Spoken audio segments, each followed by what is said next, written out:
Carter International, IMF, World Bank, kalau di dalam kesehatan mungkin banyak, WHO salah satunya, itu juga menyerang.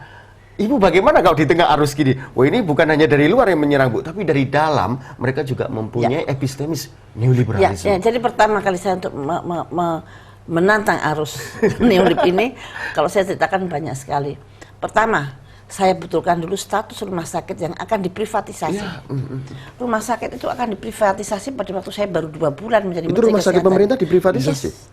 Dan sudah terjadi privatisasi di rumah sakit DKI. Dan pada waktu itu saya berjuang habis-habisan bahwa rumah sakit yang vertikal, rumah sakit besar-besar yang vertikal harus tidak boleh diprivatisasi.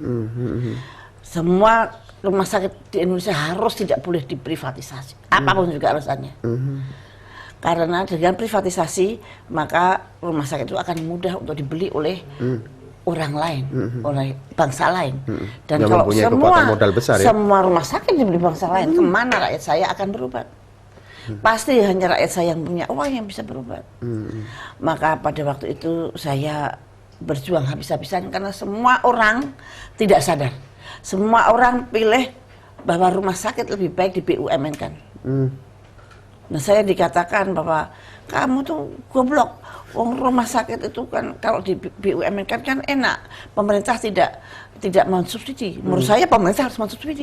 Karena itu tugas pemerintah. Karena amanah. Sesuai dengan konstitusi Undang-Undang Dasar 45 harus mensubsidi. Nah, pada waktu itu akhirnya saya berjuang habis-habisan dengan dibantu oleh Pak SBY loh. Pak SBY satu-satunya teman saya di dalam berjuang untuk membuat suatu rumah sakit menjadi BLU, Badan Layanan Umum. Badan Layanan Umum yang sampai sekarang kita pakai.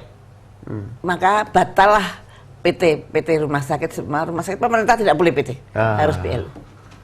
Dan ini saya menentang arus liberalisasi. Seperti saya katakan tadi, liberalisasi itu adalah meritokrasi. Pasti. Korporatokrasi. Nah, pemerintah disetir oleh pemegang modal.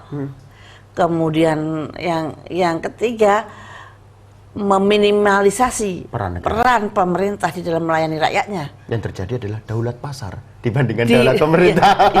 Ibu, kita akan lanjutkan dalam sesi berikutnya. Sangat menarik. Pemirsa, kita akan lanjutkan sesi berikutnya bersama Dr. Fadila Subari, Menteri Kesehatan kita yang sangat populis ternyata di pandangan kami. Pemirsa, tetap bersama kami setelah pariwara berikut ini.